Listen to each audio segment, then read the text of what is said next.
Hey you guys. As always, I hope you had a good week. Um, just a quick housekeeping reminder. You have 3 more weeks to finish your writing assignments.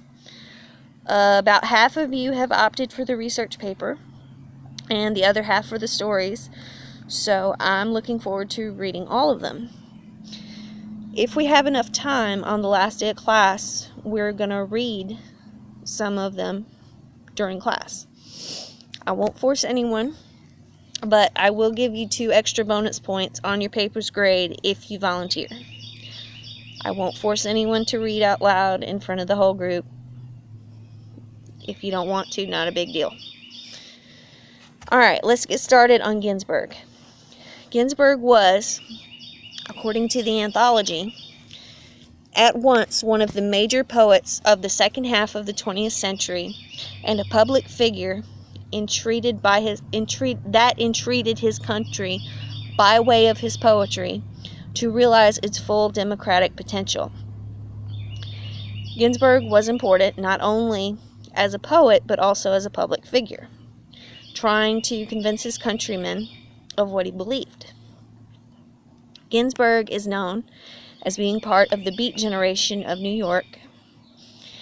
It's hard to concisely pin down the specifics of the Beat generation, so let's turn once again to our old friend Christopher Beach. He writes that the poetry of the Beats took a number of forms, reflecting a range of influences from the poetry of Whitman, Blake, Pound, and Williams to surrealism and Buddhist philosophy. The Beats also embraced the musical forms of jazz and blues, which helped them develop experimental techniques involving spontaneity and unpredictability. Like the confessionals, the Beats were responding to the alienating social and ideological structure of America during the Cold War, but their response was framed in very different terms. Where the psychic violence of confessional poems was directed inward and largely contained by the use of traditional forms and language, the poetry of the Beats was more outwardly defiant and countercultural, the howl of a generation of cultural outlaws. The mainstream literary establishment found it more difficult to accept the work of the Beats, which made no concession to traditional codes of language or social behavior. Alright, that was a lot to process at once, so let's break it down. First of all, the Beat generation didn't stick with just one kind of poetry. Second, they had a lot of different influences. Third, they were influenced in their poetry by different types of music, which helped them seem more eccentric to the public. Fourth, the Beats were responding to the social and political events of the day, notably the Cold War. Unlike other poets of the day, their poems were anti-establishment and worked towards the goal of changing the circumstances of the day. Finally, because of the reasons mentioned above, the Beats were seen as virtual outlaws by the literary establishment. I want you to think about before you come to class, how exactly it is that you think Ginsberg fits into this mold. I want you to be able to back your answer up.